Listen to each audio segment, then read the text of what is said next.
자리에서 일어나 찬송가 1장을 부름으로 저녁 예배를 시작하겠습니다.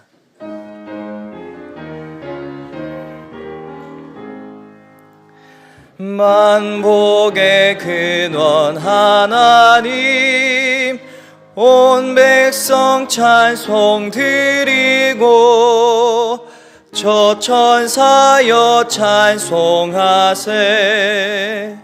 찬송 성부 성자 성령 아멘. 그러므로 형제들아, 내가 하나님의 모든 자비하심으로 너희를 권하노니 너희 몸을 하나님이 기뻐하시는 거룩한 산 제물로 드리라. 이는 너희가 드릴 영적 예배니라. 우리를 사랑해 주시는 하나님 아버지 감사합니다. 지난 한 주간도 크신 은혜로 인도하여 주셔서 권능의 날개 아래 지켜주셨다가 오늘 이 저녁 예배를 맞아 성전에 나와 예배 드리게 하심에 참으로 감사합니다. 우리의 몸과 마음과 뜻과 정성을 다해서 드리는 예배를 기쁘게 받아 주옵소서.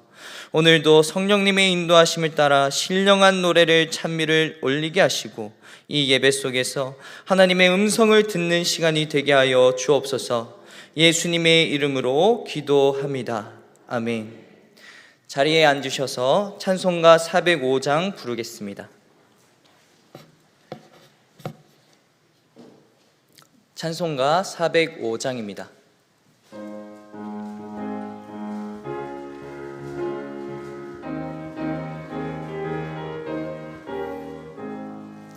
주의 친절한 팔에 안기세. 우리 마음이 평안하리니 항상 기쁘고 복이 되겠네.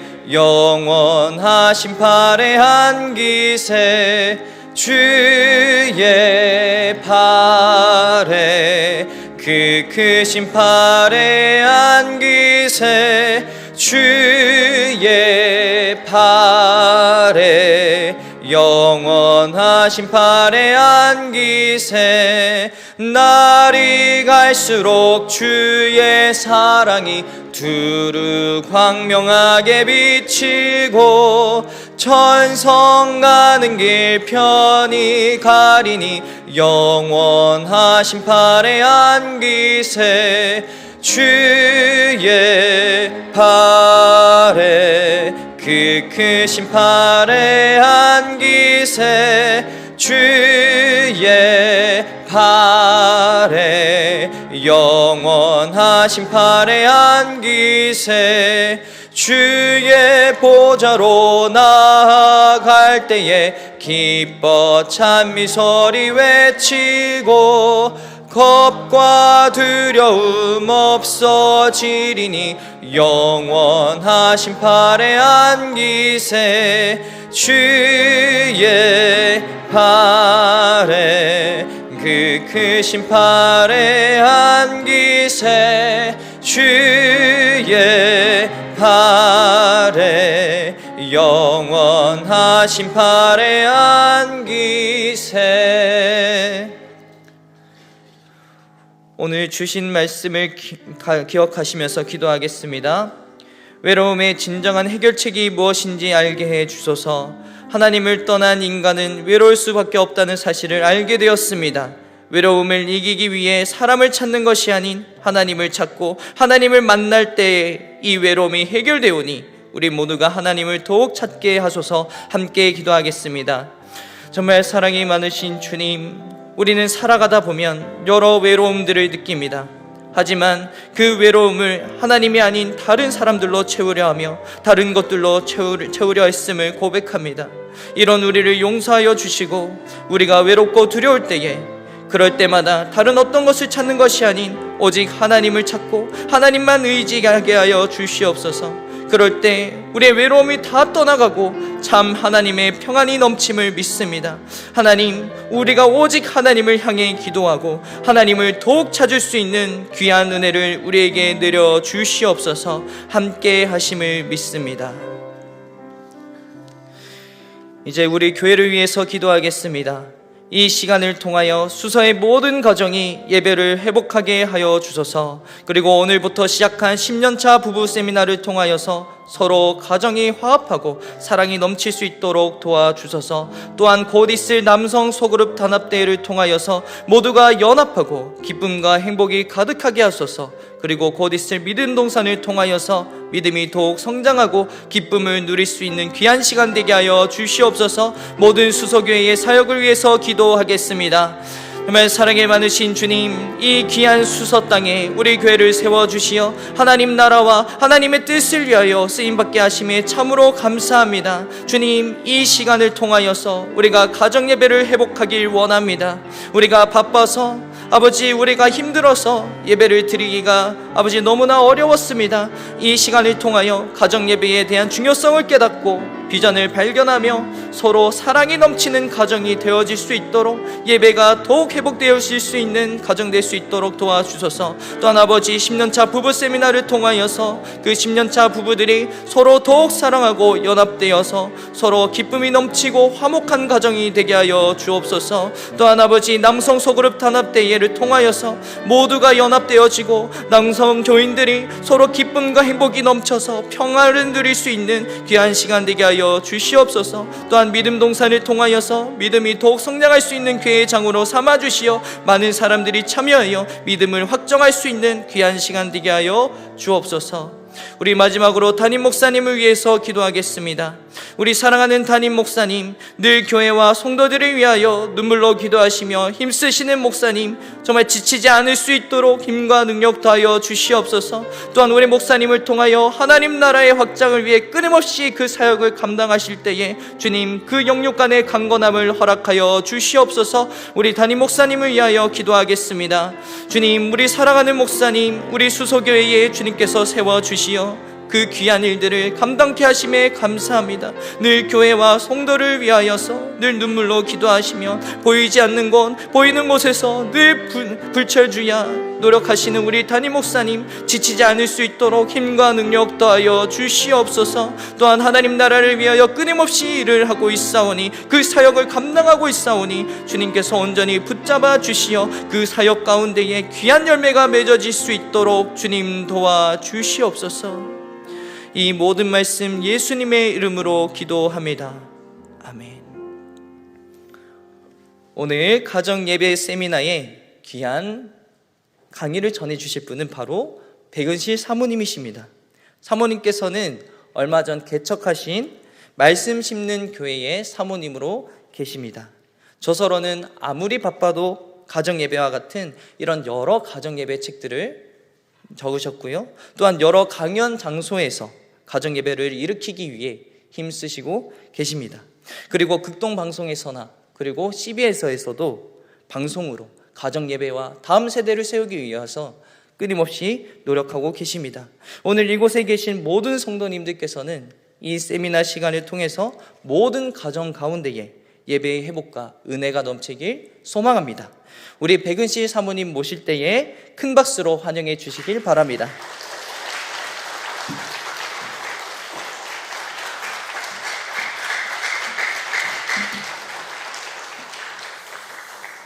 감사합니다. 뜨겁게 박수로 환영해 주셔서 몸둘바를 모르겠습니다. 감사합니다. 또 뜨겁게 기도로 시작해서 더 감격되는 시간이 될 것 같습니다. 그래도 짧게 제가 기도하고 시작하겠습니다. 참 좋으신 하나님 감사합니다. 우리 좋으신 아버지 집에서 아버지를 예배함이 얼마나 기쁜지 모르겠습니다. 하나님, 우리의 삶이 온전히 주님께 집중되어지는 예배의 삶이 되게 하여 주시고 우리의 가정이 하나님께 예배하는 작은 교회로 세워질 수 있도록 인도하여 주시옵소서. 부족한 자가 섰습니다. 성령 하나님 함께하여 주시고 온전히 주의 이름만 드러나는 복된 시간 될 수 있도록 역사하여 주시옵소서. 감사드립니다. 예수님의 이름으로 기도드립니다. 아멘. 반갑습니다. 저는 사남매를 양육하고 있습니다. 별로 놀라지 않으시니까 대부분 사남매는 키우시는 것 같아요. 그렇죠? 네, 한 넷 정도는 키워야 애 키운다라고 얘기할 수 있을 것 같아요. 저는 믿음의 1대입니다. 저희 남편도 믿음의 1대이고요. 저희 가정이 왜 가정예배에 목숨을 걸고 저는 지금 18년째 계속 이제 매일 가정예배를 드려오고 있는데 왜 이렇게 가정예배를 드려야만 했는지, 이제 배경부터 좀 설명을 드리고 이제 예배 세미나를 이어가려고 합니다. 말씀드린 것처럼 믿음의 일대이다 보니까 저는 사실 저희 아버지 앞에 환영받지 못한 딸로 태어났거든요. 오빠가 2살 터울의 오빠가 있었는데도 저희 아버지는 남아 선호 사상이 아주 짙은 분이셔서 이제 딸은 다 필요 없다.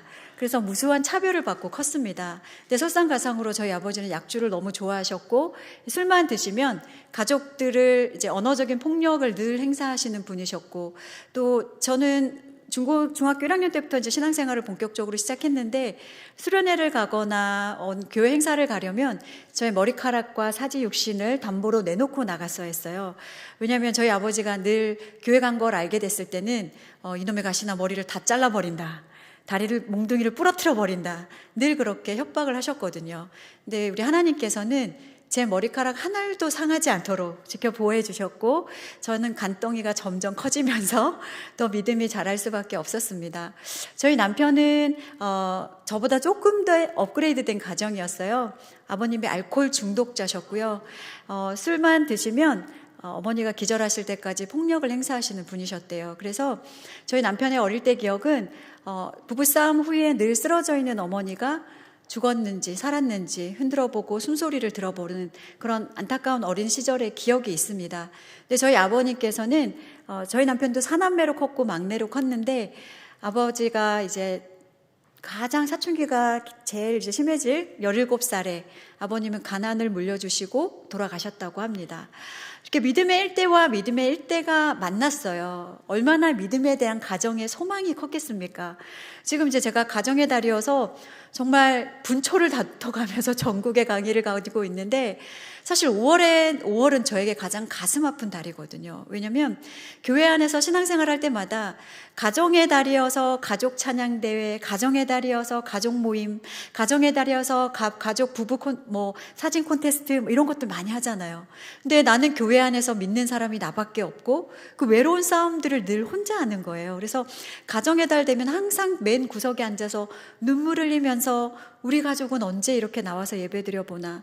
혹여라도 새신자들 중에 뒷모습이 저희 엄마와 닮았고 저희 아버지와 닮았을 때 보면 제 가슴이 무너질 만큼 가슴이 무너지면서 하나님께 기도가 되는 거예요. 저는 지금 35년째 믿지 않는 가족들을 위해서 기도하고 있습니다. 징글징글해요, 이제.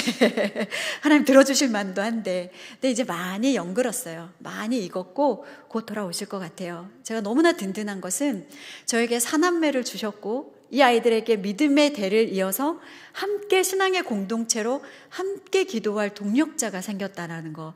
이것이 얼마나 기쁘고 감사한 일인지 모르겠습니다. 그래서 저는 사실 자라면서 청소년기에는 행복한 가정 그딴 건 이 세상에 없어 라고 생각하며 자랐어요. 왜? 늘 지지고 볶고 싸우는 어른들을 보면서 자랐기 때문에. 그런데요, 제가 결혼을 하고 자녀를 낳고 믿음의 가정을 이뤄보니까 행복은요, 거룩을 추구하는 믿음의 가정에 있는 줄로 믿습니다. 이 자리에 계신 우리 모든 성도님들도 그 행복을 경험하시기를 축복합니다. 네, PPT를 좀 띄워주시고요. 네, 오늘 가정에게 하나님을 새겨라. 가정 예배로 세우는 작은 교회라는 주제로 여러분과 가정 예배에 대해서 이야기를 좀 나누려고 하는데요. 가정 예배를 드리고 계시죠? 네, 우리 드리시는 가정들 엄지발가락 한번 들어볼까요? 많은 분이 들으시네요. 네, 우리 손들라 그러면 잘 안 되니까.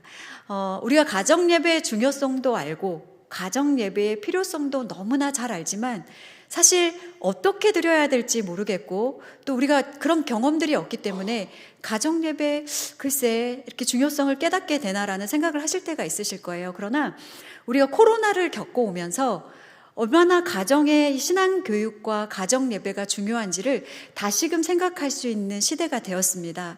사실 가정 예배 그러면요, 많은 어르신들이 가정 예배는 어린애들 있는 집에서 이렇게 신앙 교육으로 하는 거지 뭐 이렇게 나이 많고 뭐 이런 집에서 드리는 건가라고 생각하실 수 있어요. 그러나 가정 예배는 남녀노소 불문하고 자녀 유무 상관없이 우리가 하나님의 자녀라면 마땅히 하나님 앞에 예배함이 우리의 영적인 하나님 앞의 모습이라고 할 수가 있습니다.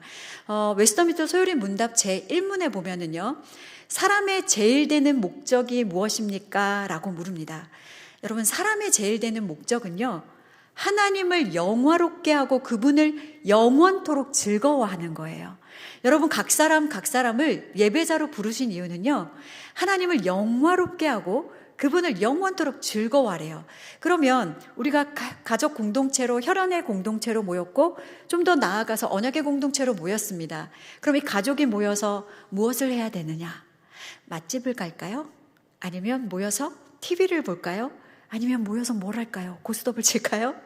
우리가 마땅히 믿음의 자녀고 하나님의 자녀라면 하나님 앞에 마땅히 모여서 예배하는 것이 당연한 일인 것입니다. 그래서 가정 예배를 정말 사모하셨으면 좋겠고요. 저희는 매일 가정 예배를 드리지만 매일 드리지 않아도 괜찮아요. 하루도 좋습니다. 이틀도 좋아요. 가정 예배는 내가 하나님께 감사하고 나의 죄를 회개하고 그분을 인식하고 인지하고 그분 안에서 모이는 것이 시작이라고 말씀드리고 싶습니다. 그래서 저희 가정도 이제 저희 남편이 목사님이지만 가정 예배 시간에 설교를 하지 않습니다. 이게 무슨 얘기지? 가정 예배인데 왜 설교를 하지 않지? 궁금하실 거예요. 이제 제가 하나하나씩 설명을 드릴 텐데, 우리가 가정 예배가 왜 어렵다고 생각을 하냐면 무언가를 가르쳐야 된다고 생각을 하는 거예요. 여러분, 가르침은요, 교회에서 목사님을 통해서 받으시면 되세요. 교회 안에서 여러 훈련 프로그램들을 보통해서 받으시면 되고요. 가정 예배는 하나님을 알아가는 시간으로 충분합니다. 이렇게 가르치려고 하다 보니까 우리 조금 윗세대의 가정 예배를 좀 돌아보면요, 말씀 한 절 읽고 뭔가 말을 덧붙여야만 될 것만 같아요. 그러다 보니 이제 어떻게 돼요? 이제 잔소리를 하게 되는 거예요. 허리 똑바로 세워. 눈 크게 뜨고. 너 요즘 예배 시간에 왜 늦니? 성적 왜 떨어져? 너 이번 주에 주일 안 나왔더라? 머리 꼬라지는 그게 뭐야? 이제 하지 않아도 될 얘기들을 덧붙여서 하게 되니까 우리 자녀들에게 가정 예배는 어떤 곳이 되냐면, 가정은 작은 천국이라고 우리 얘기하는데 가정이 지옥이 돼버리는 겁니다. 그렇다면 가정 예배 시간은요, 계급장 다 떼고 만나세요. 죄인과 죄인의 만남입니다. 저희 남편과 저는 큰 죄인, 저희 사남매는 작은 죄인, 이 죄인들이 모여서 하나님께 감사하고 그분을 인식하고 그분에게 우리의 삶의 전반적인 은혜 주신 것들에게 반응하는 시간이 가정 예배 시간이라고 말씀드리고 싶습니다. 그래서 우리가 가정 예배를 좀 잘 드려야겠다라고 얘기를 하면 많은 분들이 이런 얘기들을 하세요. 시간이 없습니다. 너무 바쁘고요. 가정 예배 드릴 시간이 없습니다. 그래서 아이가 학교 갔다 오면요, 학원 보내야 되고요, 학원 갔다 오면요, 밥 먹여야 되고 씻겨야 되고 하다 보면 가정 예배 드릴 시간이 없어요 라는 말을 우리는 합니다. 근데 우리가 좀 우리의 내면을 좀 들여다봤으면 좋겠어요. 우리가 가정 예배 시간은요, 많은 시간을 할애하지 않아도 괜찮아요. 5분도 괜찮고요, 10분도 좋습니다. 은혜 받으면 30분도 좋아요. 근데 우리가 24시간이라는 시간을 살아가면서 과연 하나님 앞에 단 5분에서 10분도 드릴 시간이 없는 걸까요? 우리가 드릴 마음이 없는 건 아닐까요? 여러분, 핑계로 성공한 사람은 김건모밖에 없습니다. 네, 웃으시는 분들은 제 세대이신 거예요. 네, 김건모가 핑계로 성공을 했거든요. 우리는 예배드리지 못할 다양한 핑계들을 찾아요. 이래서 못 드리고 저래서 못 드리고 바빠서 못 드리고 가족이 없어서 못 드리고. 그런데요, 예배드릴 이유를 찾아보면요, 모든 것이 다 예배드릴 이유입니다. 그 이유는 제가 뒤에서 조금 더 자세하게 설명을 드리고요. 자, 그러면 우리 삶의 우선순위에 올려드려야 될 이유는, 하나님은요, 절대 차선의 자리에 밀리실 분이 아니잖아요. 여러분, 가정은 예수님을 주인으로 모시는 가정이 맞습니까? 아멘. 다시요. 여러분은 예수님을 주인으로 모시는 가정이 맞습니까? 아멘. 저희도 그렇습니다. 그렇다면 우리의 삶의 중심에 가장 우선의 자리에 올려드려야 될 분이 다름 아닌 그분의 자리이고 그분을 예배해야 되는 자리인 거죠. 우리가 그 삶의 우선순위가 정해져 있지 않으면서 자녀들에게 하나님을 가까이 해라, 하나님을 믿으라, 하나님이 너의 삶의 최선이다라고 말할 수 없는 거예요. 보여주는 것. 그래서 신앙 교육은요, 절대 교육만으로 이루어지지 않습니다. 삶을 함께 결국 살아내야 되더라고요. 그래서 여러분 가정에 무엇이 가장 우선순위에 있는지 그것들을 바라보시고 우리 예수님을 가장 최선의 자리에 올려드릴 수 있는 여러분 되시기를 축복합니다. 성경에서도 보면요, 우리 마르다와 마리아를 볼 수 있어요. 마르다는 예수님이 오셨을 때 정말 분주했어요. 청소하고 요리하고 예수님 오셨으니까요. 그런데 마리아는 뭘 선택했냐면 예수님 발치에 머물면서 예수님 이야기를 듣는 걸 선택했어요. 그때 예수님께 마르다가 막 얘기해요. 예수님, 마리아 좀 제발 좀 혼 좀 내주세요. 아니, 마리아 지금 저 너무 바쁜데 저 안 도와주고 쟤 뭐 하는 거예요? 그런데 우리 예수님 뭐라고 얘기하시냐면요, 마르다야, 마르다야, 네가 많은 일로 염려하고 근심하지만 한 가지만으로도 족하다라고 얘기합니다. 여러분, 우리의 삶에 많은 분주하고 염려되는 많은 일들 가운데 그 한 가지가 하나님은 예배하는 일이 되시기를 축복합니다. 그래서 우리 한국 사람은 빨리잖아요. 급한 일 너무 중요하죠. 지금 당장 설거지하고 빨래하고 숙제하는 거 너무나 중요하지만 우리가 그보다 중요하고 급하지 않더라도, 지금 당장 그게 시급하지 않더라도 가장 중요하다고 생각하는 일, 하나님 앞에 머무르는 일, 그분 앞에 교제하는 일을 가장 우선순위에 두시는 여러분이 되실 때 아무리 바빠도 가정 예배 드릴 수 있는 은혜를 경험하게 되실 줄로 믿습니다. 네, 그러면 저는 많은 예배자의 모습으로 살아갑니다. 이제 사모다 보니 새벽 예배, 수요 예배, 금요 예배, 주일 예배, 다양한 예배 자리의 예배자로 살아갈 때 저희 아이들이 그 모습을 보고 저보고 엄마는 진짜 예배자네요 라고 얘기하지 않더라고요. 왜? 그곳은 당연한 예배 자리이기 때문이기 그렇습니다. 근데 저희 아이들이요, 엄마는 진짜 예배자라고 고백하는 그 순간은 삶의 자리였어요. 제가 삶 속에서 어떤 예배자로 살아가는가. 혹시 4남매 이상을 두신 우리 성도님들이 계실까요? 네, 여기서는 제가 윈입니다. 어떤 교회 갔더니 6명을 둔 가정이 있더라고요. 한번 바꿔서 키워보실래요? 저희 집은 하루에 4번 빨래를 돌립니다. 설거지 한 번만 안 하면 설거지가 산더미처럼 쌓여요.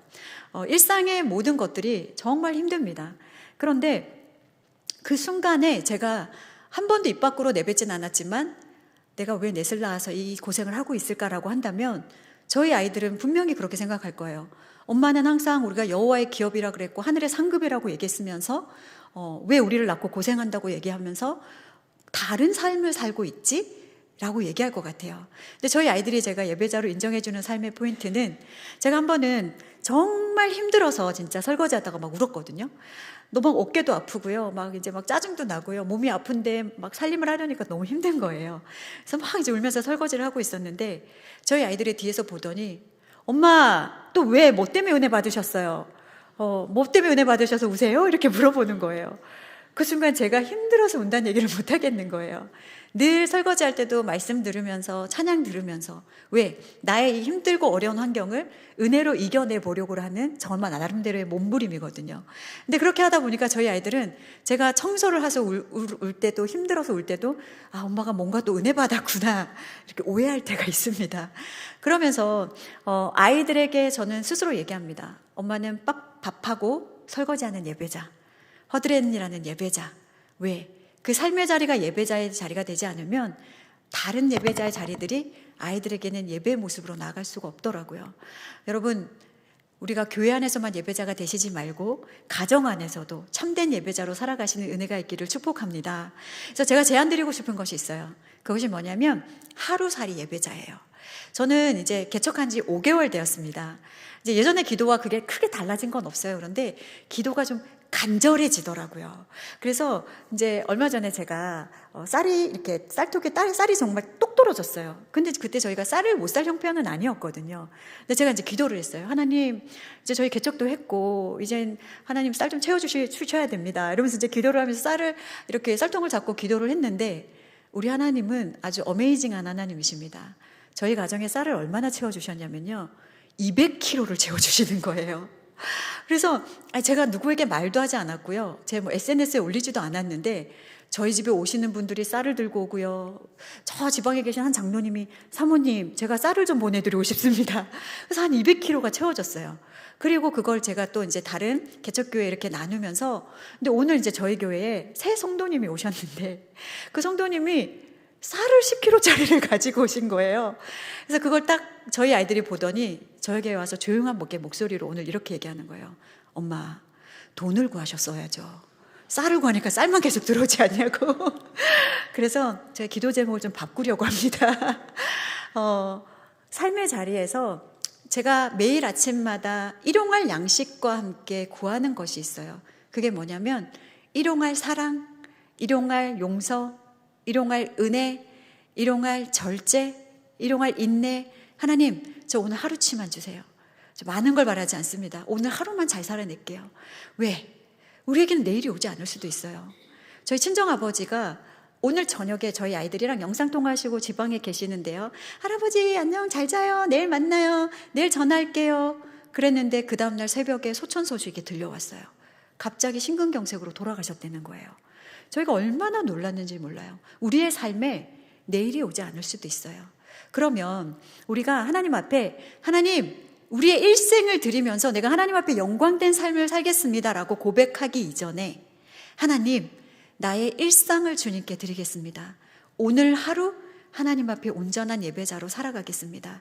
이러한 고백이 여러분 가운데 있기를 축복합니다. 그래서 여러분 하루살이가 되자고요. 우리가 오늘 하루만 잘 살면요. 제가 그렇게 하루하루를 살았더니 어느덧 저희 아이들과 예배드린 시간이 20년이 가까워졌어요. 이 아이들 이제 조금만 지나면 저의 품을 떠날 것이고 자기만의 가정 공동체를 누려서 또 다른 예배가 흘러가게 될 것입니다.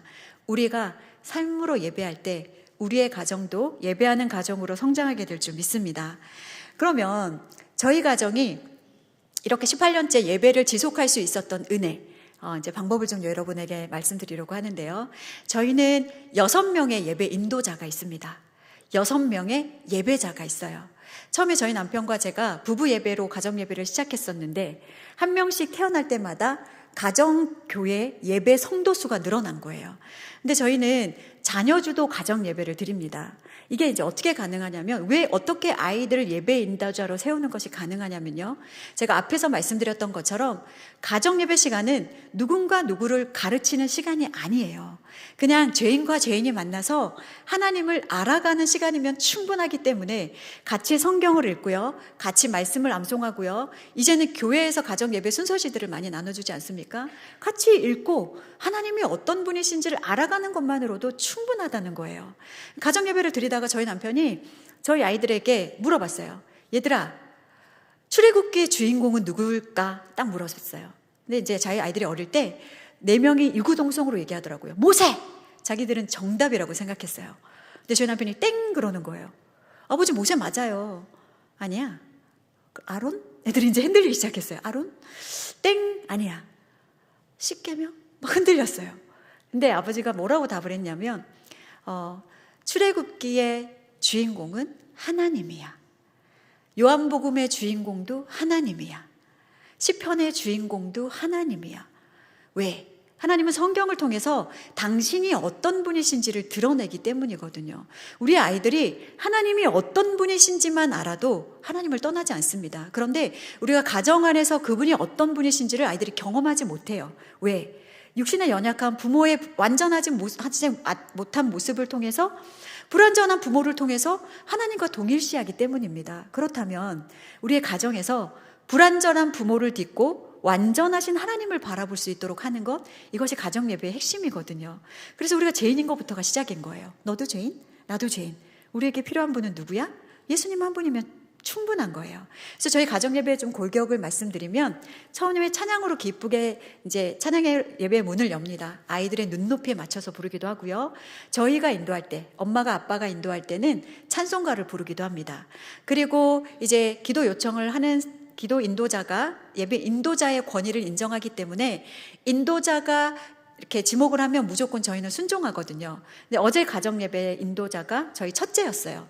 그래서 어저께는 저를 지목하더라고요. 오늘은 어머니가 기도하시겠습니다. 그래서 제가 이제 예배의 문을 여는 기도로 시작했어요. 그 다음에 말씀은 뭐예요? 저희는 지금 아이들과 사복음서를 통독하고 있습니다. 성경을 한 적 읽고요. 저희는 또 이제 말씀 심는 가족이라 그래서 암송하는 가족이에요. 같이 암송하는 거예요. 암송하면서 그 암송 속에 계신 하나님의 성품을 발견합니다. 이 부분도 뒤에서 제가 좀 더 자세히 설명드리고요. 그리고 다 같이 중보기도하는 시간이 있습니다. 중보기도가 끝나면 이제 주기도문으로 예배를 마치는데 아빠가 인도하는 날만 축도를 받습니다. 그 외에는 모든 예배는 아이들과 함께하고 있는데요.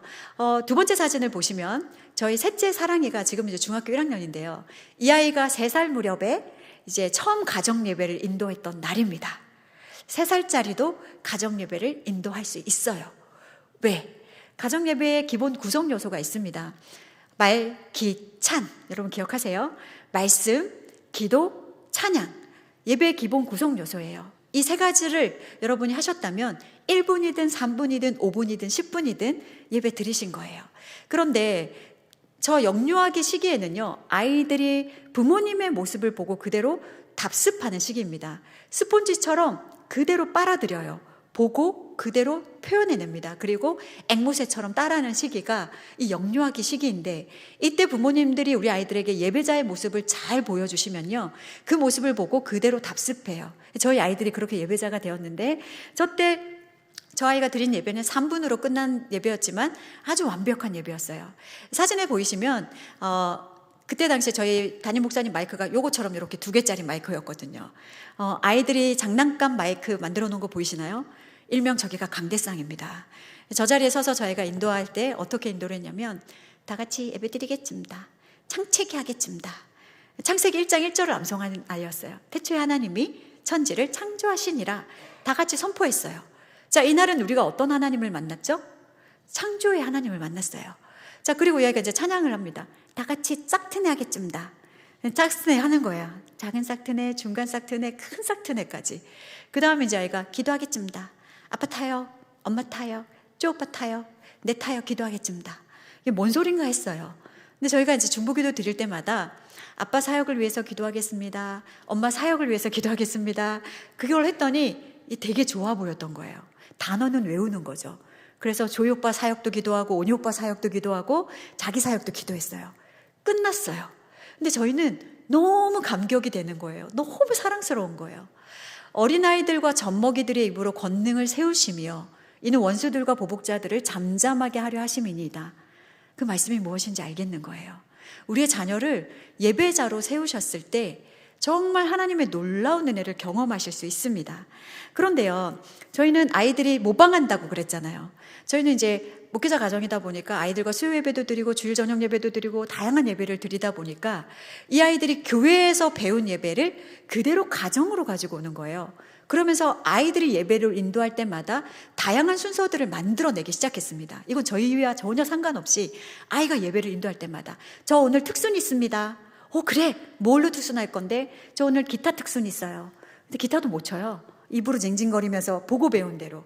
누군가 바이올린을 특순했으면 집에 와서 장난감 바이올린으로 특순을 하는 거예요. 또 누군가 나와서 찬양으로 특순을 했으면 찬양으로 특순을 하는 거예요. 아이들이 자라면서는 배운 악기를 가지고 진짜 저 오늘 예수 사랑하시면 특순할 거예요. 네, 그러면 오늘 오뉴와 시온이가 특순하겠습니다.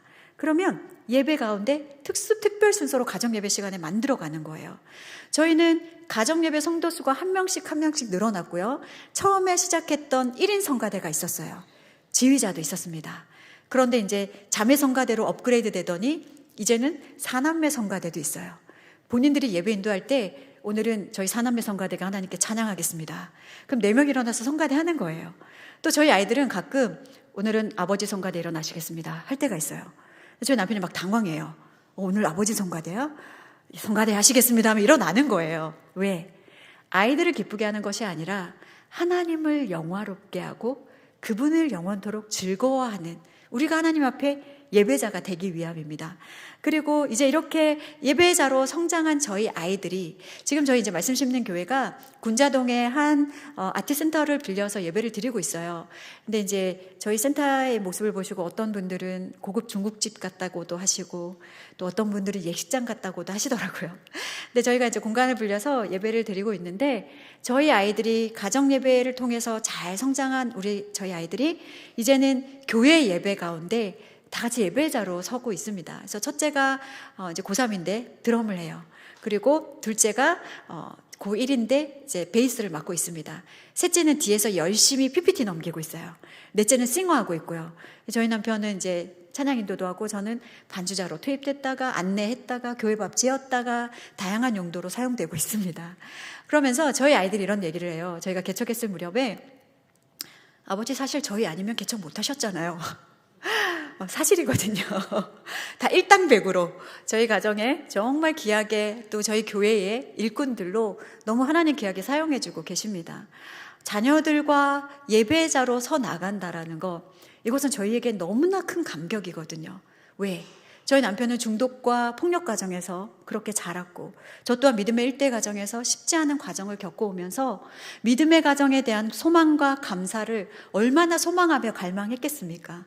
그런데 이제는 믿음의 이대로 이어진 이 믿음의 공동체를 통해서 예배가 회복되고 저희 가정이 천국을 경험하는 가정으로 하나님 만들어주시는 것들을 볼 때 이 모든 것이 주님의 은혜입니다라고 고백하지 않을 수가 없는 거예요. 그러면 이 예배를 위해서 자녀들을 예배자로 세웠을 때 저희가 날마다 즐겁고 기쁘고 감사하고 행복한 예배만 드렸을까요? 제가 네 번째 책으로 쓴 것이 아무리 바빠도 가정 예배라는 책입니다. 근데 그 책에 보면요, 희로 애락 제가 이렇게 파트로 나눠준 게 있어요. 정말 기쁘게 즐겁게 드렸던 예배 시간이 있었고요. 정말 화가 나서요, 애들을 쥐잡듯이 잡고 때려치웠던 예배의 시간들이 있었고요. 너무너무 슬퍼서 그 예배를 감당할 수 없었던 예배 시간이 있었고요. 또 기쁘고 즐겁고 너무나 행복하게 드렸던 또 예배 시간이 있어요. 그러면 어떻게 이 예배 터널을 잘 지나올 수 있었을까? 사실 저도 저희 아이들이 행동이 보일 때가 있었습니다. 이제 예배 지금까지 잘 놀았어요. 저녁 먹고 신나게 놀다가 얘들아 예배 드리자 그러면 이제 아이들이 어떻게 반응해요? 졸려요, 힘들어요, 숙제해야 돼요, 시간 없어요, 이러면서 다 흩어지기 시작해요. 그러면 이미 마음이 딱 상해버리면 좋은 언어가 나가지 않습니다. 니네 지금까지 다 멀쩡했잖아, 똑바로 와서 앉아. 자, 이렇게 되면 애들이 투덜투덜거리면서 와요. 그러면 아이들의 행동이 보이기 시작하면 어때요? 때려쳐요. 다 방에 들어가. 우리 언제부터 예배 드렸니? 됐어, 가. 이러면 저희 때는요, 반어법이 통했잖아요. 반어법. 아, 이러면 엄마가 예배를 드리자는 얘기구나. 근데 요즘 아이들은 반어법이 통하지 않습니다. 들어가 하면 다 들어가 버려요. 나가 그러면 다 나가 버려요. 절대 여러분 반어법 하시면 안 돼요.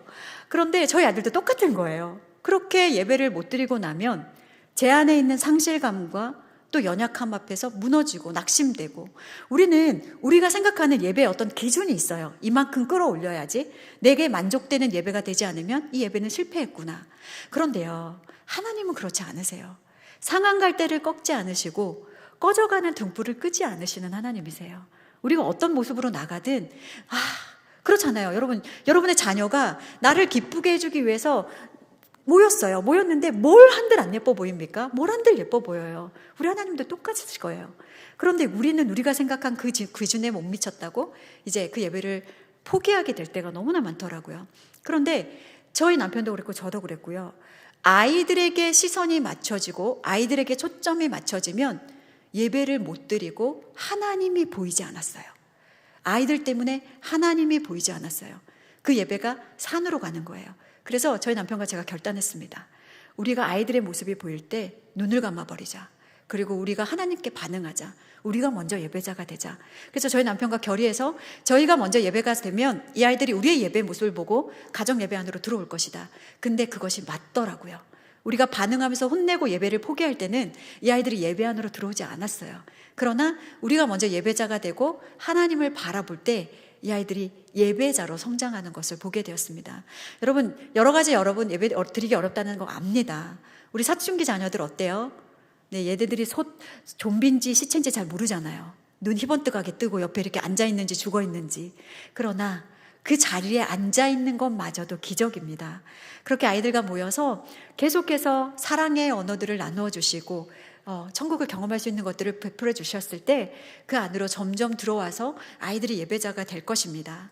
이제 저희 집에 4명의 자녀가 있는데 그 중에서 저희에게 가장 기도를 많이 시켜주는 둘째가 있습니다. 이 아이 때문에 최근에 제 입에서 러시아 방언이 터지더라고요. 이놈 시키 이러면서 얼마나 이 러시아 방언이 많이 터지는지 엄마 요즘에 방언이 아주 이렇게 터졌다고 애들이 얘기할 정도로 아주 갈등도 많이 있고, 또 예배 시간에도 저희 가정에서 가장 예배를 기쁘게 드리게 하는 아이이면서도 가장 힘들게 하는 아이 중에 한 명입니다. 근데 이 아이가 어느 날 이 아이가 예배를 인도하는 날 이런 예배를 이제 열린 예배를 가지고 왔더라고요. 오늘은 PPT 예배로 하나님 앞에 나아가겠습니다. 저희가 또 뭘 하려나 그랬더니 저렇게 이제 PPT를 준비해 왔어요. 그러더니 너구리 사진을 딱 보여주면서 오늘 다 같이 하나님께 찬양 드리겠습니다. 근데 저희 6명이요. 그 자리에서 벌떡 일어나서 두 손 들고 찬양했어요. 왜? 너구리 사진을 보는 순간 앉아있을 수가 없는 거예요. 그래서 기쁘게 이제 찬양을 드렸더니 아버지께서 기도하실 때에 원숭이의 간절한 모습으로 기도하시겠습니다. 저희 남편이 어떻게 했을까요? 저 모습으로 기도하는 거예요. 왜? 예배 인도자의 권위의 자리에 있으면 우리는 그 모습에 순종합니다. 목사님께서 자 오늘 김 장로님께서 기도하시겠습니다. 그러는데 저 오늘 피곤해서 기도 안 할래요. 이러시는 분 없잖아요.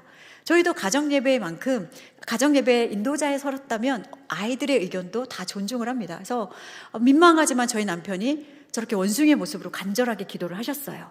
그리고 나서 저희가 이제 예배를 끝난 후에 저희 아이가 요구하더라고요. 수달처럼 하나를 올려다보며 하나님께 간절한 모습으로 기도하시겠습니다. 그래서 저희가 중보기도를 그렇게 마쳤었는데 아이들에게 예배의 인도를 맡기면 기상천외한 예배자의 모습을 보여줍니다. 근데 이 아이는 저희 집에서 가장 짧고 굵게 예배를 드리는 아이인데 어느 날 가정예배 인도를 하는데 이렇게 얘기해요. 제가 다른 사람들 사남매에게는 요구하지 않겠지만 어머니 아버지에게는 요구사항이 있다고, 특히 아버지 명심해서 들으셔야 된다고. 그래서 이제 저희가 얘기하라 그랬더니 아버지 기도하실 때 꼬리에 꼬리를 묻은 기도 안 됩니다. 그래서 이게 이제 왜냐하면 기도가 길어진다는 거예요. 김 집사님, 이 집사님, 박 집사님 이거 안 된다고. 김 집사님 한 사람만 기도하라고. 그래서 야 기도하는데야 이게 하나님 마음 주시면 계속 기도가 되지. 그게 어떻게 딱 끊어서 되냐 했더니 아버지 제 얘기를 들어보세요. 이 땅에 수백억 만 명의 크리스찬이 있습니다. 그중에 저희들처럼 매일 가정 예배 드리는 가정이 5억만 명이라고 아마 칠게요. 그러면 그 가정들이 우리처럼 이렇게 너무 길고 오래 기도하면 우리 하나님이 얼마나 피곤하시겠냐고. 우리라도 수고를 덜어드려야 된다고. 하나님을 걱정하주 아주 귀한 복된 아들이죠. 그러면서 아버지 무조건 한 가지 기도 제목으로 1분 안에 끝내시라고. 그래서 저희가 이 아이가 인도하는 날은 한 가지 기도 제목으로 1분 안에 끝냅니다. 근데 뭐 기도라는 게 그런가요? 우리가 뭐 시간 재면서 기도하지 않잖아요. 그런데 자기가 시간을 보면서 기도하다가 1분이 딱 되면요. 예수님의 이름으로 기도드렸습니다 하고 끊어버려요. 그래서 저희는 그것조차도 인정하고 그 아이의 열린 예배에 온 가족이 흡수되어서 사남백에 가장 환영받는 예배를 드리고 있는 아이 중에 한 명입니다. 그렇게 아이들의 눈높이에 맞는 예배를 인도하면서 저희 가정이 귀하게 생각하는 시간이 중보기도 시간이에요.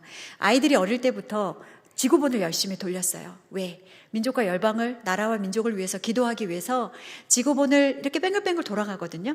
아이들이 어렸을 때 돌리다가 얘들아 오늘 성령 하나님께서 어떤 나라를 위해서 기도하길 원하시니? 우리 찍어보자. 그러면 아이들은 글자도 모르고요. 그냥 색깔 보고 마음에 드는데 콕콕 찍었어요. 그러면 저희 생기 캐나다, 시온이 어디 다 손 얹으세요. 자, 그 땅에 하나님 나라가 되기를 위해서 기도하자. 우리 선교사님들 지켜주기를 기도하자.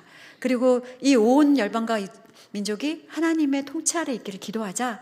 이렇게 어릴 때부터 기도 훈련을 시켰습니다. 그러다 보니 이제 저희 아이들이 많이 자랐고 이제는 저희 지구본에 손을 다 덮을 만큼 아이들이 컸어요. 근데 지금 아이들이 이제 지구본을 가지고 와요. 엄마, 트리키의 지진이 아직도 지금 많은 어려운 사람들이 있어요. 우리 트리키에 손을 얹읍시다. 그 자리에 손을 올리는 거예요. 저희가 대선이 있을 때는 어떻게 했을까요? 대선 있는 정말 준비되는 그 기간 동안 한반도에 손을 얹었어요. 북한이 도발할 때마다 북한이 이 땅 정신 차리게 해달라고 손을 올렸어요. 그러면서 아이들과 정말 우리는 어쩌면 조금은 장난처럼 시작했던 중보기도였지만 지구 이너면에서 많은 기도 응답들을 들려주시는 거예요. 저희가 캐나다를 위해서 기도할 때는 캐나다에서 응답이 오고 북한을 위해서 기도할 때는 북한에 구금됐던 이면수 목사님이 풀려나시고 이건 저희의 기도 응답이었거든요. 그렇게 기도하면서 자녀들과 함께 나라와 민족을 사랑하는 마음들을 가르쳤습니다. 뿐만 아니라 여러분 우리의 자녀가 교회를 떠나지 않게 하려면 목사님의 말씀이 들리게 하려면 교회를 위해서 목사님을 위해서 다 같이 기도해야 돼요. 그래야만 우리 아이들이 교회를 사랑하는 마음이 생깁니다. 저희 아이들이 어릴 때부터 저희 남편이 이제 부교육자로 있다 보니까 담임 목사님들이 바뀌잖아요. 그런데 담임 목사님들을 얼마나 사랑하는지 목사님을 볼 때마다 달려가서 안기고요. 목사님 말씀 들을 때마다 왜? 기도하기 때문에 사랑할 수밖에 없는 거예요. 사랑하면 말씀이 들려요. 왜 말씀이 안 들리는 줄 아세요? 우리의 자녀들이 부모들의 말씀을 왜 안 듣냐면요. 사랑하는 마음이 끊어져서 안 들리는 거예요. 왜? 또래 집단과 연예인들로 그 마음을 갈아탔거든요. 그들이 말하는 것은 죽으라 그러면 죽는 신용까지 해요. 왜? 맹목적으로 사랑하기 때문에. 그러려면 우리 가정이 나를 위해서, 너를 위해서, 우리를 위해서 기도해야만 우리의 자녀가 그 자리에서 서로의 사랑하고 말씀이 들리고 서로를 용납하는 시간이 이 가정 예배 시간입니다. 그런데 기도 시간에 절대로 하지 않아야 될 기도가 있어요. 뭐냐면 서로를 찔러 죽이는 기도입니다. 이제 예를 들어서 감리교회에 계시는 한 권사님, 남자 권사님께서 매일 가정 예배를 드리는 복된 가정이에요. 그런데 예배 시간이 너무 싫다는 거예요. 너무 드리기 싫대요. 그래서 왜 그러세요? 물어봤더니 아내가 기도 시간마다 본인의 허물을 들춰낸다는 거예요. 그래서 제가 이제 가정 예배를 어떻게 드리고 계세요? 하고 여쭤봤더니 가정 예배 시간 때마다 아내 집사님께서 얘들아, 아빠를 위해서 기도하자. 아빠 예배 시간에 졸지 않기를 기도하자. 아빠 예배 시간에 늦지 않도록 기도하자. 근데 이것은 기도 제목이 아닌 거예요. 아이들 앞에서 아빠의 권위를 떨어뜨리는 겁니다. 그러면 아이들은요, 뭐야, 아빠 예배 시간에 잤어? 아빠 예배 시간에 늦었어? 결국은 아빠의 허물을 통해 아빠의 권위를 깎아먹고 예배가 예배답지 않아지는 거예요. 그럼 가정 예배 시간은 어떤 기도를 하는 거냐면요, 서로를 축복하시는 기도를 하는 거예요. 서로를 용납하고 서로의 사랑을 허물어주고, 회개는요 본인이 하는 겁니다. 우리 오늘 이 시간 우리가 하나님 앞에 죄 지은 것이 있다면, 하나님 앞에 연약함이 있다면 기도하겠습니다. 그때 기도하면 되는 거예요. 근데 저희 아이들도 가끔 그래요. 엄마, 요즘 시온이 너무 나대요. 우리 나대지 않기를 기도합시다. 야, 그건 네가 기도할 게 아니야. 그건 시온이가 스스로를 돌아보고 시온이가 기도하는 거고, 우리는 축복만 하는 거야. 근데 사실 이제 아이들과 예배를 드리면서 가장 수혜를 누리는 것은 저희 부모예요. 근데 저희 남편이 한날은 되게 마음이 어려웠던 날인 것 같아요. 저희 남편이 신학을 좀 늦게 시작했습니다. 늦게 부르심을 받았고 여러 가정 가운데 좀 어려움이 있었는데, 그럴 때마다 아이들을 통해서 회복을 주시더라고요. 근데 어느 날 저희 남편이 퇴근을 하고 집에 왔는데 저희 첫째가 인도하는 날이었어요. 이제 예배를 여느 날 같이 드리고 이제 기도를 딱 하려고 하는데, 오늘은 좀 특별한 예배를 드리겠습니다. 그러더니 아버지 오늘 가운데 와서 무릎 꿇고 앉으세요. 그러는 거예요. 그래서 또 뭘 하려고 또 이런 걸 또 이러면서 남편이 이제 무릎 꿇고 앉았어요. 근데 다 모두 내려와서 아버지 등에 손을 얹고 돌아가면서 한 명씩 축복 기도를 하겠습니다. 그러는 거예요. 저희 막내부터 이제 돌아가면서 막내, 넷째, 셋째, 둘째, 첫째 저로 순서로 돌아가는데, 기도를 한 명 한 명 쌓아 올릴 때마다 저희 남편의 등이 들썩이기 시작하는 거예요. 그리고 눈물이 바닥으로 뚝뚝뚝뚝 떨어집니다. 이런 얘기를 해요. 한 번도 부모로부터 축복받아 보지 못했고, 정말 늘 자녀들에게 축복을 줘야 되는 대상이 부모라고 생각했는데, 자녀를 통해 얻게 되는 이 복이 얼마나 감사하고 내가 위로가 되는지, 그것들을 자녀들에게 얘기했을 때 그 감격이 있는 거예요. 회복이 있는 거예요. 위로가 있는 거예요.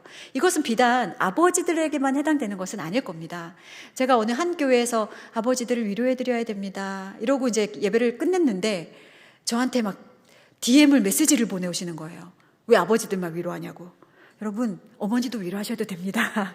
자녀도 위로하셔도 돼요. 그 대상이 누군지 상관없어요. 위로가 필요한 사람을 한 번만 안아주고요, 눈물의 기도에만 해줘도요, 모든 것이 다 풀어져요. 그게 가정의 예배의 회복의 은혜입니다. 자, 그러면 제가 아까 말씀드렸어요. 가정 예배는 가정의 죄인과 죄인이 만나서 하나님을 인식하고 기념하고 그분을 알아가는 시간이라고요. 그분의 성품을 발견하는 시간인데, 예배는요, 우리가 영광된 하나님께 올려드리는 시간이에요. 우리 하나님은요, 최고의 자리에 계신 분이에요. 우리가 대학 좋은 데 가서 하나님 영광 올려드리겠습니다. 취직 좋은 데에서 하나님 영광 올려드리겠습니다. 이 모든 영광 하나님께 올려드립니다. 그런데요, 천지의 만유의 주제 되시고 모든 부와 기가 주께로 말미암고 영광과 권능과 존귀와 위엄이 다 주님께 있어요. 그런데 그 영광된 자리에 계신 하나님께 우리가 어떤 얄팍한 영광을 올려드린다고 해서 그게 영광이 되겠나요? 예배는 가장 높이 계신 그분께 납작 엎드리는 거예요. 우리가 낮아지는 거예요. 엎드려야 그분이 높아지는 거잖아요. 예배는 엎드리다는 표현이 있거든요. 그러면 가정예배 시간에는 우리는 낮아져서 그분을 높여드리는 것, 그분을 칭찬하는 시간이에요. 그래서 요즘은요, 다양한 형태의 예배가 많습니다. 무슬림도 예배해요. 여러분 등산 가시면은요, 산에 돌담 쌓고 예배하는 사람들이 있어요. 산에다가 형형색색 끈 묶어놓고 예배하는 사람도 있습니다. 그렇다면 이 예배의 대상이 누구이고 우리는 누구에게 예배를 드리고 있고 이 영광이 누구에게 돌아가야 되는지를 가정 예배 가운데서 가르쳐 줄 필요가 있겠다 생각이 들었어요. 그래서 아이들에게 하나님의 성품을 찬양하자, 오늘 읽은 말씀, 오늘 암송한 말씀에서 하나님은 어떤 분이야? 라고 물어보는 거였어요. 그러면 아이들이 어릴 때는요, 치즈빵 하나님을 찬양합니다. 그날 자기가 치즈빵이 제일 맛있었던 거예요. 그럼 저희가 아멘 했어요. 뽀로로 하나님을 찬양합니다. 아멘 했어요. 왜? 이 아이에게 뽀로로는 자기 인생의 전부잖아요. 찬양하는 거예요. 그렇게 훈련되다가 이제 우리가 말씀 가운데 계신 하나님의 성품을 찬양해 나갈 때 아이들이 이제 저희가 만약에 시편 23편을 같이 이날 암송을 하거나 성경을 읽었어요. 여호와는 나의 목자시니 내게 부족함이 없으리로다. 그가 나를 푸른 풀밭에 누이시며 쉴만한 물가로 인도하시는도다. 내 영혼을 소생시키고 자기 이름을 위하여 의의 길로 인도하시는도다. 자, 이렇게 암송을 했어요. 성경을 읽었어요. 그러면 얘들아, 말씀 가운데 계신 하나님의 성품을 찬양하자. 그럼 아이들이 고백합니다. 목자 되신 하나님을 찬양합니다. 나를 쉴만한 물가로 인도하시는 하나님을 찬양합니다. 의의 길로 인도하시는 하나님을 찬양합니다. 사망한 골짜기, 음침한 골짜기에서 나를 건져내시는 하나님을 찬양합니다. 이렇게 하나님이 어떤 분이시를 안다라는 건요, 일생에 대단한 자원을 얻는 거잖아요. 내가 믿는 그 하나님이 이런 분이구나. 근데 지금은 이제 저희 아이들은요, 다 자기의 삶에 임하시는 하나님을 찬양합니다. 오늘 아팠던 아이가 치유됐어요. 그러면 저 오늘 목 되게 아팠는데요. 하나님께서 치유해 주셔서 여호와 라파의 하나님을 찬양합니다. 라는 고백을 할 수 있는 거예요. 왜? 우리 존 메가더 목사님도 동일한 얘기를 하셨어요. 예배는요, 최상의 존재에게 존경과 경의와 영광과 찬양을 올려드리는 것이라고요. 우리 입술을 통해서 그분을 높여드리고 그분을 경외하고 그분을 찬양하는 것, 이것이 예배입니다. 어렵지 않으시죠? 성경 읽고 하나님 성품을 올려드리고 칭찬해드리는 것, 이것이 예배예요. 가정 예배는요, 이렇게 드리셔도 되는 거예요. 그러면 언제 어떨 때 여러분이 예배를 드리셔야 되냐면, 슬프고 힘들고 어렵고 고난이 있을 때 묻지도 따지지도 말고 감사 예배로, 가정 예배로 모이세요. 매일이든 일주일에 한 번이든 그거 중요하지 않아요. 어려움이 있을 때 여러분 어떻게 그 문제를 해결하세요? 물론 개인적으로 하나님 앞에 기도할 수 있습니다. 그러나 가정에 모여서 함께 기도할 때는요, 놀라운 은혜가 있는 거예요. 감사는 우리가 선택할 수 있는 부분이 아닙니다. 하나님의 명령이에요. 우리가 주님 뜻대로 살기를 원합니다. 하나님, 주님 뜻대로 살게 해주세요. 그럼 여러분 감사하셔야 돼요. 범사에 감사하라. 이것이 그리스도 예수 안에서 너희를 향하신 하나님의 뜻이니라. 하나님의 뜻대로 사는 방법은 감사하는 자리인데요. 감사할 수 있는 자리에서의 감사는 누구나 할 수 있어요. 우리가 기쁘고 행복하고 즐거울 때 감사는요, 누구나 할 수 있어요. 그러나 감사할 수 없는 상황에서 감사하는 것이 진짜 감사입니다. 내가 감사할 수 없는 상황들. 제가 셋째를 낳고요, 한 달 만에 쫓겨났거든요. 나가라는 거예요. 미리 나가라고 말씀하셨을 때, 어르신, 제가 그때면 아이를 출산한 지 한 달도 채 되지 않습니다. 석 달만 주시면 몸조리는 좀 하고 저희가 이사할 수 있도록 좀 배려를 해주십시오. 그랬는데, 저만한 딸이 있으신 분인데도 아랑곳하지 않고 나가라 그러시더라고요. 그래서 정말 3주 된 핏덩이를 대고 이제 이사를 감행했는데, 저희가 돈이 없으니까 이사 갔던 곳이 이제 정말 이렇게 구석진 곳으로 가서 재건축을 곧 앞둔 작은 주공 아파트였어요. 그리고 사진의 제일 끝에서 보이는 사진처럼 저 집처럼 똑같이 생기지는 않았지만 이렇게 곰팡이도 좀 있고 베란다 문이 맞지 않고 주방에서 비가 새는, 정말 이렇게 어린 아이들을 데리고 살기에는 적합하지 않은 그런 집이었어요. 그래서 오갈 데가 없으니까 어떻게 해요? 가는 거죠. 가서 저희가 드렸던 예배가 어떤 예배였냐면요, 새장막 주심 감사 예배였어요. 그런데 제가 아이를 낳은 지 얼마 안 돼서 그런지 제가 조금 우울감이 왔던 것 같아요. 그래서 그날 새장막 주신 감사 예배를 아이들과 함께 드리는데 감사가 안 나오는 거예요. 감사가. 제 안에서 어떤 불평이 나오냐면, 하나님 이게 뭐예요? 요즘처럼 애 안 낳는 시대에 저는 낳겠다고 해서 셋이나 낳았는데, 저도 부모로서 우리 자녀에게 좋은 환경, 좋은 생활, 좋은 것들 주고 싶어요. 근데 저는 왜 늘 이런 곳에서 우리 아이들 키워야 돼요? 저는 왜 이렇게 늘 어둡고 힘든 골짜기에 맨날 터널 안으로만 들어가야 돼요? 저는 너무 힘들어요. 그날은 감사가 안 나오는 거예요. 그래서 제가 정말 꾹꾹 참고서 그래도 의지적으로 감사 예배라는 이름으로 그 자리에 앉았는데, 갑자기 제 입술에 이 찬양을 넣어주시는 거예요. 전 생각지도 못했어요.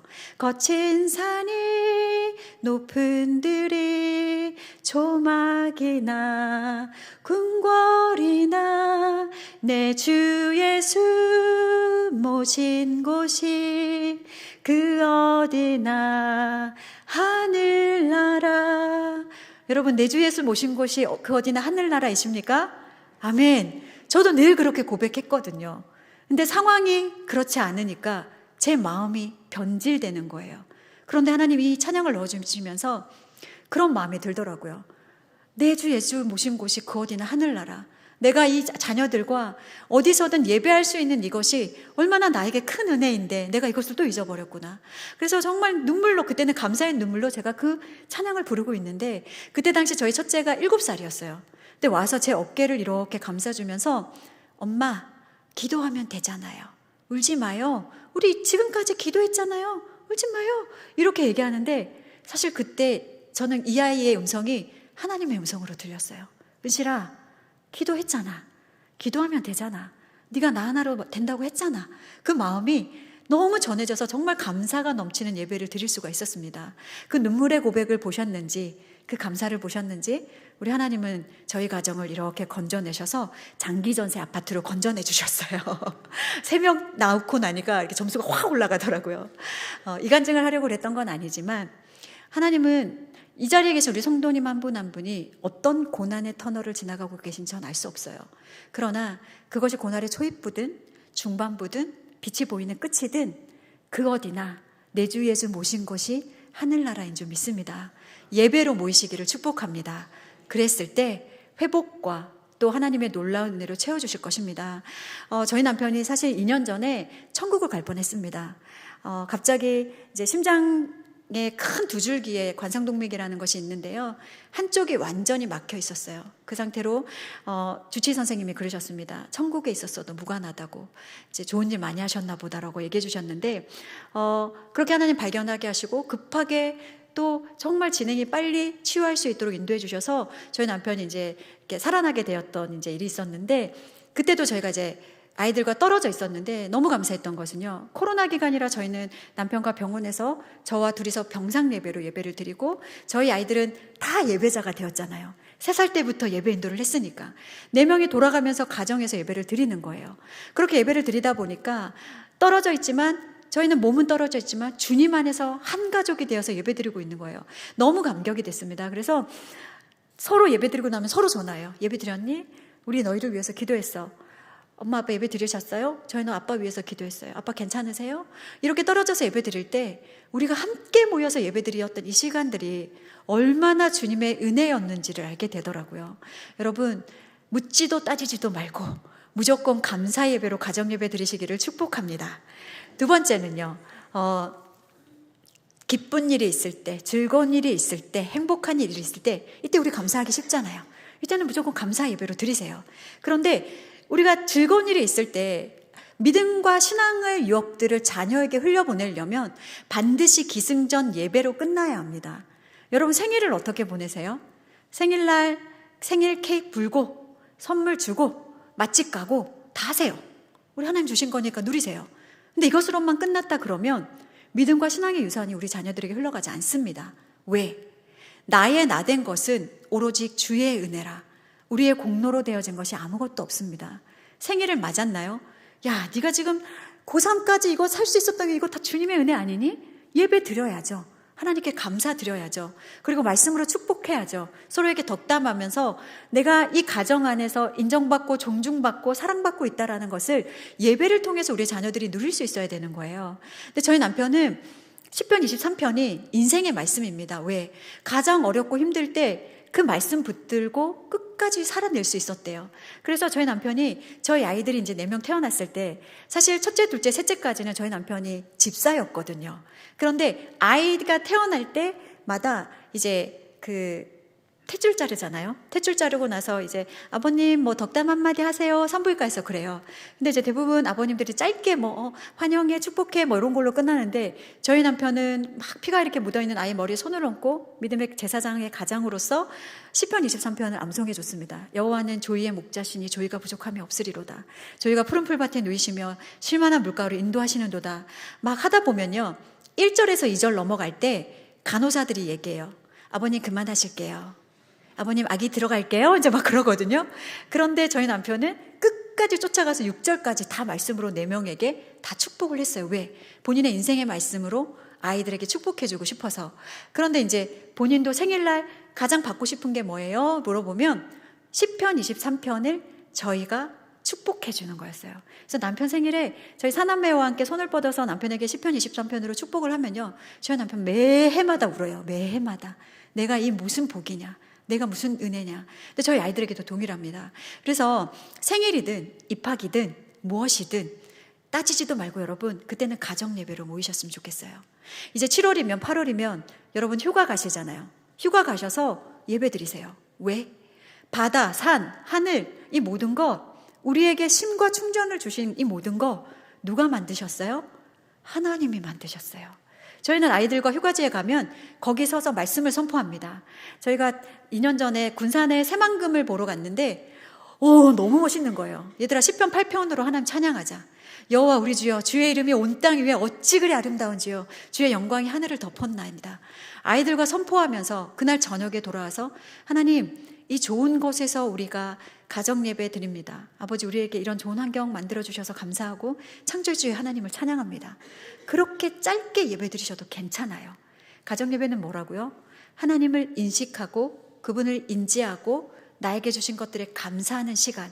누가요? 가족들이 모여서 죄인과 죄인이 모이는 것. 어렵지 않아요. 어렵지 않아요. 누구든 예배 드릴 수 있습니다. 시간이 좀 되었지만 이것만 얘기하고 마치겠습니다. 그렇다면 우리는 교회에서 예수님의 생애 주기를 따라서 절기라는 것을 지킵니다. 그런데 이 절기를 교회 안에서만 지키면요, 우리 아이들은 그냥 이것은 교회 행사로라고밖에 생각하지 않습니다. 그러면 우리의 자녀와 우리의 가정이 하나님을 새기기 위해서는 이 절기에 따라서도 가정에서 동일하게 예배드리시면 되세요. 저희 아이들도 사순절에는 세족식도 하고요. 또 저희 남편이 한 번은 올리브유랑 젤을 구해 와서 아이들 이마와 이렇게 손목에 저희가 손을 이렇게 그으면서 결의를 다지기도 했어요. 우리의 이 십자가를 지고 오신 예수님을 기념하면서. 그런데 첫 번째 사진 보면요, 저희 아이들 아주 아기 때거든요. 아빠 발을 씻겨주는데 아이가 뭐라고 기도하냐면요, 하나님 아버지 감사합니다. 아빠 발에 때가 너무나 많습니다. 용서하여 주시옵소서. 용서하여 주시옵소서. 그렇게 기도했던 아기들이 이제는 하나님 아빠 이제 주의 종을 걸어갑니다. 이 발을 축복해 주시고 말씀의 능력을 더듬혀 주시고 이런 기도를 해요. 가족은요, 서로에게 축복과 용납과 사랑을 가지는 그 기억이 남아 있어야 되는 거예요. 모르겠습니다. 저희 아이들이 이 다음에 커서 함께 나누었던 말씀은 기억하지 못할 수 있으나 이 아이들이 함께 모여 울고 웃으면서 함께 이겨냈던 이 은혜의 자리는 반드시 기억할 것이라는 확신이 있습니다. 그리고 실제로 저희 둘째도 그러더라고요. 첫째가 그러더라고요. 제가 엄마 아빠만큼 그 가치로 살아낼지는 모르겠지만 엄마 아버지가 저에게 나눠주셨던 그 사랑을 제가 결혼하면 나의 자녀들에게도 그대로 전하겠다고요. 이러면 성공한 거 아닐까요?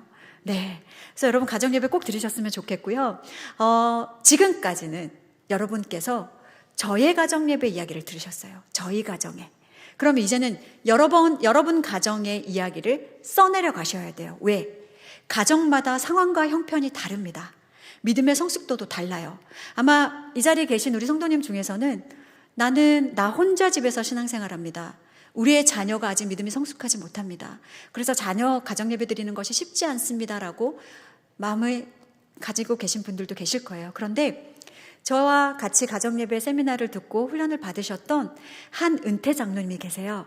근데 장로님께서는 젊은 시절에 대기업에서 이렇게 총수로 지내시느라 가정을 잘 돌보지 못하셨고 5딸에게 믿음을 흘려보내지 못하셨습니다. 뒤늦게 이제 열심을 다해서 40세 이후에 이제 예수님을 만나고 장로님이 되시면서 이제는 그것을 못하시니 딸들이 아닌 딸들의 손주를 매주 토요일마다 불러다가 치킨 피자 사 먹으면서 가정 예배를 드리시는 거예요. 용돈도 줘가면서. 그러면서 이제 그러시길래 제가 장로님께, 장로님 손주들만 데리고 예배 드리시지 마시고 권사님이랑 둘이 부부 예배 드리세요. 부부들이 예배 드리는 거 너무 좋아요. 제가 권해드렸어요. 근데 장로님이 그거 안 해봐가지고 그러셨거든요. 근데 용기를 내셔서 하신 거예요. 그러면서 아내의 손을 잡고 첫 예배를 드렸던 날 권사님께 눈물의 고백을 하셨대요. 내가 젊은 날에 당신 너무 고생시키고 아이들에게 말씀으로 양육하지 못하고 내 혈기로 양육했던 거 사과한다고. 이제는 내가 유니게 같은 아비가 못 됐으면 이제 로이스 같은 할아버지가 되겠다고. 우리가 힘내서 우리 자녀들에게 복음을 흘려보내자고. 근데 권사님이 눈물을 주룩주룩 흘리시면서 장로님께 그러셨다는 거예요. 이 좋은 걸 왜 이제야 해주시냐고. 이 좋은 거를. 그런데 얼마나 감사해요. 두 분이 앞으로 더 사실 거잖아요. 20년은 더 사실 텐데. 그 시간 동안 둘이 두 손 잡고 예배 드리시는 것. 여러분, 복음의 첫 열매로 부름을 받는다라는 거, 이거 얼마나 귀한 은혜인지 모릅니다. 저도 첫 열매로 은혜를 받았고 혼자 드리는 예배 너무 많이 해봤거든요. 옆에 누군가를 주시기를 사모하면서. 그런 하나님 저에게 너무 많은 복과 은혜를 주셨어요. 여러분 가정에 믿지 않는 사람들, 누구는 늦게 와서, 아니요, 그런 거 다 핑계 대지 마시기를 바랍니다. 핑계, 우리가 예배 드리지 못할 이유를 찾으면요, 찾을 수 있겠지만 예배 드릴 이유를 찾으면 예배 드릴 이유가 훨씬 많은 거예요. 혼자 먼저 그 자리 예배를 문을 여시고, 한 권사님께서는요, 아들이 고등학교까지 신앙생활 잘하다가 대학 올라가면서 교회를 떠나버렸어요. 근데 권사님이 물어보시는 거예요. 우리 집에 예배, 이제 남편분은 먼저 소천을 하셨고요. 예배, 가정 예배라는 걸 드리고 싶은데 나 혼자 드려도 괜찮아요? 물어보셨어요. 그럼요, 권사님. 권사님이 교회인데요. 권사님이 예배자신데요. 그럼 어떻게 하면 되냐고. 권사님 집에서 찬양하시고 성경 읽으시고 기도하세요. 그게 예배예요. 그래서 매 시간을 정해두시고 그 시간에 권사님이 그렇게 혼자서 예배 문을 여신 거예요. 근데 청년이었던 우리 이제 아드님이, 권사님이 식탁에서 부엌에서 늘 예배를 드리면 거실에 앉아서 TV를 보고 있었대요. 근데 어떻게 해요? 다 들릴 거예요. 어머니의 기도 소리가. 그런데 늘 물 먹으러 왔다 갔다 하다가 몇 달이 그렇게 지났는데 어느 날 식탁 앞에 딱 앉더라 있는 거죠. 그래서 어머, 네가 웬일이야? 했더니 엄마, 나 예배 드리려고 앉는 거 아니고 엄마 좀 외로워 보여서 그냥 앉아만 주는 거야. 엄마 하던 거 하셔? 그랬대요. 근데 권사님이 이제 얼마나 간절했던 시간이었어요. 아들과 마주 앉아서 예배하는 거. 아들 두 손을 잡고 간절히 기도하신 거예요. 어떤 일이 벌어졌을까요? 아들의 마음이 다 녹아내리는 겁니다. 어머니의 기도는요, 하나님의 마음에 닿습니다. 그 아들이 주님의 품에 돌아오는 거예요. 그리고 같이 가정 예배를 드리시는 거예요. 여러분, 예배의 문을 여시기를 축복합니다. 그 자리에 하나님 놀라운 축복으로, 은혜로 함께해 주실 줄로 믿습니다. 마지막으로요, 정리하고 마치도록 하겠습니다. 자, 여러분 질문 드릴게요. 다이어트는 언제부터 하는 걸까요? 아니요, 내일부터 해야죠. 오늘 맛있는 게 너무 많아요. 돌아가면 맛있는 거 먹을 거거든요. 그러면 예배는 언제부터 드리는 걸까요? 지금부터. 가장 중요한 금이 3가지가 있다잖아요. 황금, 소금, 지금입니다. 내일이 우리에게 오지 않을 수도 있어요. 그렇다면 오늘은 이제 주일이시니까 예배 많이 드리셨으니까 평안하게 돌아가시고 내일부터 우리 가정에 언제 모여서 어떻게 예배 드릴까, 가족들끼리 맛있는 식사하시면서 고민도 좀 해보시고요. 예배 드릴 각오를 하셨으면 좋겠어요. 그리고 우리 젊은 가정들은 절대 가정 예배 시간에 아이들에게 훈계와 훈육은 금지입니다. 어금니 꽉 깨무시고 인내 참으림 그려가면서 내가 먼저 하나님 앞에 예배자로 서시는 훈련의 시간이라고 생각하신다면 어느 정도의 희로애락을 거치다 보면 아이들 모두가 예배자로 와 있는 것들을 경험하게 되실 거예요. 그리고 가장 중요한 것 중에 하나가 상황과 환경을 이겨내셔야 됩니다. 여러분이 예배를 드리시겠다고 결단하시는 그 순간부터 사단은 끊임없는 공격을 할 거예요. 왜? 사단이 예배하는 가정이 세워지는 것을 원치 않습니다. 그 가정이 교회되는데 이것을 원할 리가 없잖아요. 아이가 갑자기 아프다거나 갑자기 분주한 일이 생긴다거나 우리의 어려움이 닥쳐서 예배를 쌍그리 잊어버리게 하는 일들도 있고요. 저희가 이렇게 18년째 예배를 드려다 보니까 가장 예배를 드리지 못하는 이유는 마음이더라고요. 마음이 상하면 예배 드릴 마음이 싹 가셔버려요. 그래서 너의 마음을 지켜라. 생명의 근원이 여기서 난다라고 말씀하신 것 같아요. 저희가 예배를 미루는 시간이 있어도 포기하진 않습니다. 왜? 포기해보니 좋아할 것들은 사단밖에 없는 거예요. 그래서 저희가 아이들이 분쟁이 있으면요, 얘들아 우리 잠시 모여 흩어졌다가 다시 만나자. 그래서 저희는 실제로 자정에 예배를 드린 적도 있어요. 그런데 아이들이 알더라고요. 야, 진짜 지독하다. 절대 예배는 포기 안 하는구나. 저희 아이가 이제 저희 집에 가정의 규칙이기도 합니다. 아이들이 이제 고등학교를 다니고 하다 보니까 늦게 오잖아요. 그런데 늦게 올 때는 미리 얘기해. 우리가 예배 시간을 조정할 거야. 근데 이제 아이가 뭐 10시, 11시에 오면 우리가 예배를 드렸을 거라고 생각을 했나 봐요. 엄마 저 오늘 늦어요 얘기했기 때문에. 근데 저희는 기다렸거든요. 그래서 이제 아이가 왔을 때 10시에 예배를 드렸는데 이 아이가 들어오면서 그러더라. 와, 온이 왔다. 우리 이제 예배 드리자. 딱 그랬더니 지독하다, 지독해. 진짜 지독하십니다. 그러는 거예요.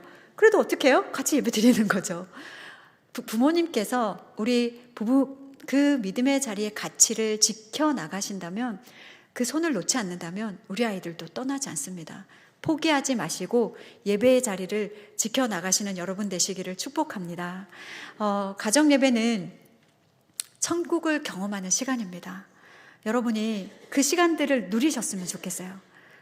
물론 힘든 일도 있으실 거예요. 저만 어렵게 온 거 저만 당하면 안 되잖아요. 여러분도 좀 같이 누리셔야 되고, 같이 믿음의 회복과 사랑의 회복과 또 복음이 우리 자녀들에게 흘러갈 수 있도록 여러분의 가정이 작은 교회로서의 역할을 잘 감당하셔야 우리 수서교회가 큰 교회로서의 복음적 사명과 선교적 사명을 온전히 감당하게 될 줄로 믿습니다. 제가 세미나 마칠 때 하는 게 있거든요. 제가 아무리 바빠도 하면 여러분이 가정 예배라고 이제 구호를 외치실 거예요. 그런데 저는 구호가 작으면 돌아가지 않습니다. 여러분이 오늘 집에 가시고 싶으시면 구호를 크게 외치셔야 되고요. 이제 오늘 좀 더 누리고 싶다 그러시면 작게 하셔도 돼요. 자, 한번 해보겠습니다. 아무리 바빠도 결연한 의지가 느껴지지 않아요. 오늘 집에 못 가실 것 같아요. 다시 한 번 더. 오늘 저녁 드시고 오셨잖아요. 단전 끝에서부터 올라오는 이 강한 기운을 가지고, 하나님, 내가 예배자가 되겠습니다. 하나님, 내가 우리 가정이 예배하는 가정이 되겠습니다. 하나님, 우리의 가정이 예수님을 주인으로 모시는 예배의 공동체가 되겠습니다라는 그 믿음의 고백을 가지고 큰 소리로 구호 외치고 제가 기도하고 마치도록 하겠습니다. 아무리 바빠도 아멘, 할렐루야. 기도하겠습니다. 고마우신 하나님 아버지, 모든 것이 주님의 은혜입니다. 여호와께서 집을 세우지 아니하시면 세우는 자의 수고가 헛되며 여호와께서 성을 지키지 아니하시면 파수꾼의 깨어있음이 헛되도라고 말씀하신 하나님 아버지, 아버지께서 우리 가정의 주인이 되어주시지 않으면 우리가 하는 모든 것들이 헛된 것인 것임을 고백하게 됩니다. 하나님 아버지, 우리 가정의 주인 되어 주시옵소서. 우리 가정에 찾아와 주시옵소서. 우리를 예배자로 세워 주시옵소서. 아버지께서 찾으시는 그 예배의 한 사람이 내가 되게 하여 주시옵소서. 그리고 우리 가정이 예배하는 가정으로 하나님 세워져서 우리 수소교회를 위해서 작은 교회로서 온전한 역할을 감당할 수 있는 은혜와 능력을 허락하여 주시옵소서. 모든 감사와 영광 주님께 올려드립니다.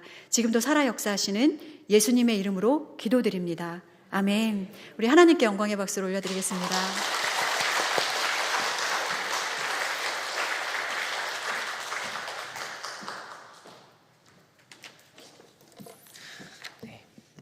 귀한 말씀을 전해주신 우리 백은실 사모님께도 감사의 박수 올려드리겠습니다. 우리 다 함께 찬송가 559장 부르겠습니다. 찬송가 559장 부른 뒤 담임 목사님 등단해 주셔서 축도해 주시겠습니다.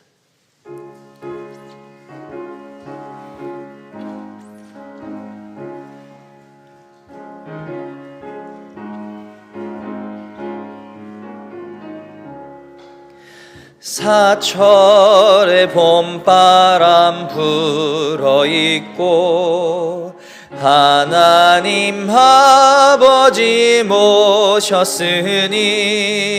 믿음의 반석도 든든하다. 우리 집 즐거운 동산이라. 고마워라 임마누엘, 예수만 섬기는 우리 집. 고마워라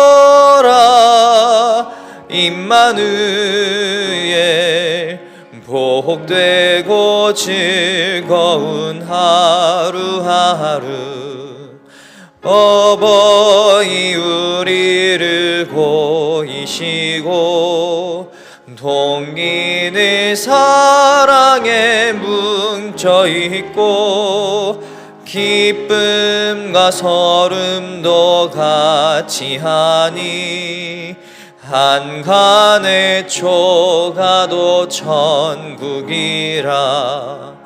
고마워라 임마누엘 예수만 섬기는 우리 집. 고마워라 임마누엘 복되고 즐거운 하루하루 아침과 저녁에 수고하여 다 같이 일하는 온 식구가 한 상에 둘러서 먹고 마셔 여기가 우리의 낙원이라. 고마워라 임마누엘 예수만 섬기는 우리 집. 고마워라 임마누엘 복되고 즐거운 하루하루.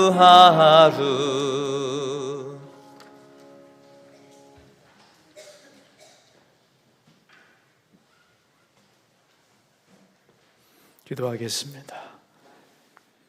지금은 우리를 구원하신 주 예수 그리스도의 은혜와 우리에게 가정을 선물로 주신 하나님 아버지의 그 크고 놀라운 사랑과 예배의 영을 부어주사 가정 예배로 나아가게 하시고 그것을 통하여 사랑의 연합과 비전의 전달이 이루어지도록 도와주시는 성령의 함께 하심이 우리 백은실 사모님과 그 가정과 그분의 모든 사역 위에 그리고 사랑하는 수서의 성도들 가정가정마다 지금부터 영원까지 함께 하시기를 축원하옵나이다.